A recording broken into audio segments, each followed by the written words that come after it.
Sense and Sensibility by Jane Austen, Chapter 2. Mrs. John Dashwood now installed herself mistress of Norland, and her mother and sisters-in-law were degraded to the condition of visitors. As such, however, they were treated by her with quiet civility, and by her husband with as much kindness as he could feel towards anybody beyond himself, his wife, and their child. He really pressed them with some earnestness to consider Norland as their home, and, as no plan appeared so eligible to Mrs. Dashwood as remaining there till she could accommodate herself with a house in the neighbourhood, his invitation was accepted. A continuance in a place where everything reminded her of former delight was exactly what suited her mind. In seasons of cheerfulness, no temper could be more cheerful than hers, or possess in a greater degree that sanguine expectation of happiness which is happiness itself. But in sorrow she must be equally carried away by her fancy, and, as far beyond consolation as in pleasure, she was beyond alloy. Mrs. John Dashwood did not at all approve of what her husband intended to do for his sisters. To take £3,000 from the fortune of their dear little boy would be impoverishing him to the most dreadful degree. She begged him to think again on the subject. How could he answer it to himself to rob his child, and his only child too, of so large a sum? And what possible claim could the Miss Dashwoods, who were related to him only by half-blood, which she considered as no relationship at all, have on his generosity to so large an amount? It was well known that no affection was ever supposed to exist between the children of any man by different marriages, and why was he to ruin himself and their poor little Harry by giving away all his money to his half-sisters? "It was my father's last request to me," replied her husband, "that I should assist his widow and daughters." "He did not know what he was talking of, I dare say, 10 to 1, but he was light-headed at the time. Had he been in his right senses, he could not have thought of such a thing as begging you to give away half your fortune from your own child." "He did not stipulate for any particular sum, my dear Fanny. He only requested me in general terms to assist them and make their situation more comfortable than it was in his power to do. Perhaps it would have been as well if he had left it wholly to myself. He could hardly suppose I should neglect them, but as he required the promise, I could not do less than give it. At least, I thought so at the time. The promise therefore was given and must be performed. Something must be done for them whenever they leave Norland and settle in a new home." "Well, then, let something be done for them, but that something need not be £3,000. Consider," she added, "that when the money is once parted with, it can never return. Your sisters will marry, and it will be gone forever, if indeed it could ever be restored to our little boy." "Why, to be sure," said her husband very gravely, "that would make a great difference. The time may come when Harry will regret that so large a sum was parted with. If he should have a numerous family, for instance, it would be a very convenient addition." "To be sure it would. Perhaps, then, it would be better for all parties if the sum were diminished one half.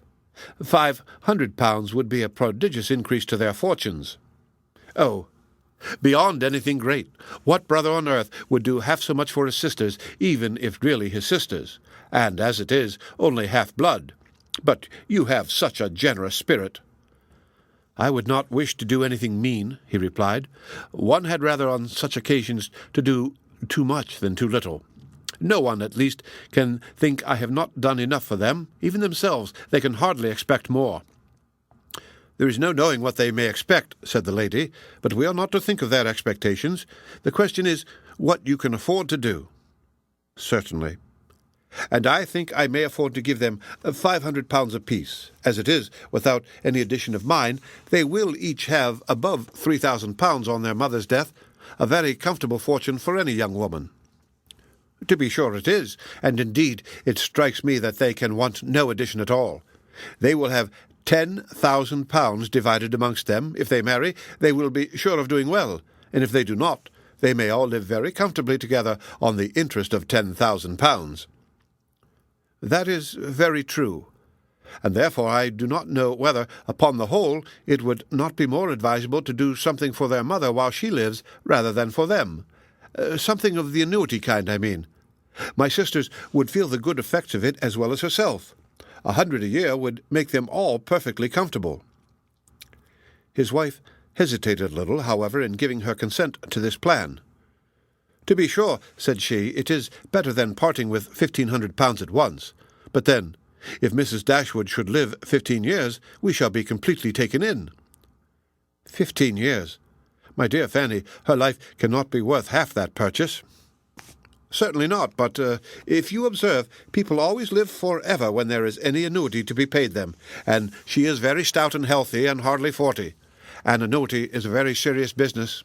It comes over and over every year, and there is no getting rid of it. You're not aware of what you are doing. I have known a great deal of the trouble of annuities, for my mother was clogged with the payment of 3 to old superannuated servants by my father's will, and it is amazing how disagreeable she found it. Twice every year these annuities were to be paid, and then there was the trouble of getting it to them, and then one of them was said to have died, and afterwards it turned out to be no such thing. My mother was quite sick of it.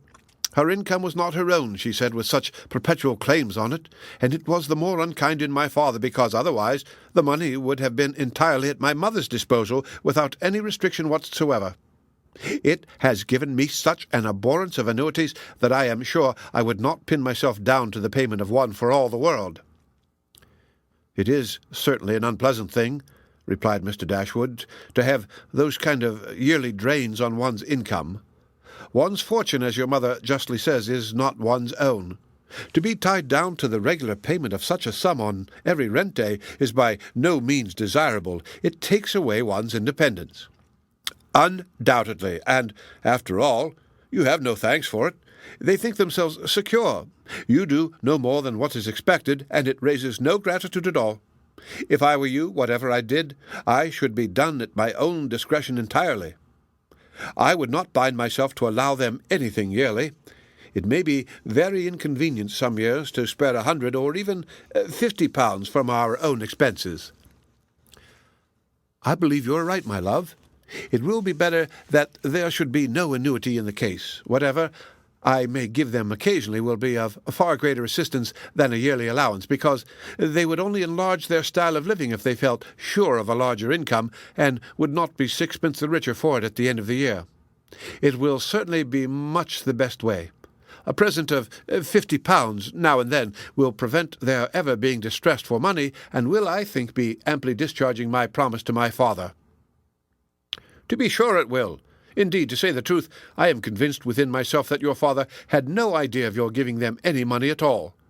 The assistance he thought of, I dare say, was only such as might be reasonably expected of you. For instance, such as looking out for a comfortable small house for them, helping them to move their things, and sending them presents of fish and game and so forth whenever they are in season. I'll lay my life that he meant nothing farther. Indeed, it would be very strange and unreasonable if he did. But do consider, my dear Mr. Dashwood, how excessively comfortable your mother-in-law and her daughters may live on the interest of £7,000, besides the £1,000 belonging to each of the girls, which brings them in £50 a year apiece, and of course they will pay their mother for their board out of it. Altogether they will have £500 a year amongst them, and what on earth can 4 women want for more than that? They will live so cheap.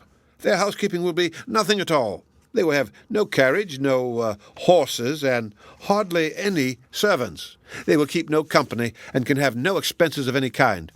Only conceive how comfortable they will be. £500 a year. I am sure I cannot imagine how they will spend half of it, and as to your giving them more, it is quite absurd to think of it. They will be much more able to give you something." "Upon my word," said Mr. Dashwood, "I believe you are perfectly right. My father certainly could mean nothing more by his request to me than what you say. I clearly understand it now, and I will strictly fulfill my engagement by such acts of assistance and kindness to them as you have described. When my mother removes into another house, my services shall be readily given to accommodate her as far as I can. Some little present of furniture, too, may be acceptable then." "Certainly," returned Mrs. John Dashwood. "But, however, one thing must be considered. When your father and mother moved to Norland, though the furniture of Stanhill was sold, all the china, plate, and linen was saved, and is now left to your mother. Her house will therefore be almost completely fitted up as soon as she takes it." "That is a material consideration, undoubtedly. A valuable legacy indeed, and yet some of the plate would have been a very pleasant addition to our own stock here. Yes, and the set of breakfast china is twice as handsome as what belongs to this house. A great deal too handsome, in my opinion, for any place they can ever afford to live in. But, however, so it is. Your father thought only of them, and I must say this, that you owe no particular gratitude to him, nor attention to his wishes, for we very well know that if he could, he would have left almost everything in the world to them. This argument was irresistible. It gave to his intentions whatever of decision was wanting before, and he finally resolved that it would be absolutely unnecessary, if not highly indecorous, to do more for the widow and children of his fathers than such kind of neighbourly acts as his own wife pointed out. The end of Chapter 2, read by Rick Kishner, for Lit to Go on the web at fcit.usf.edu.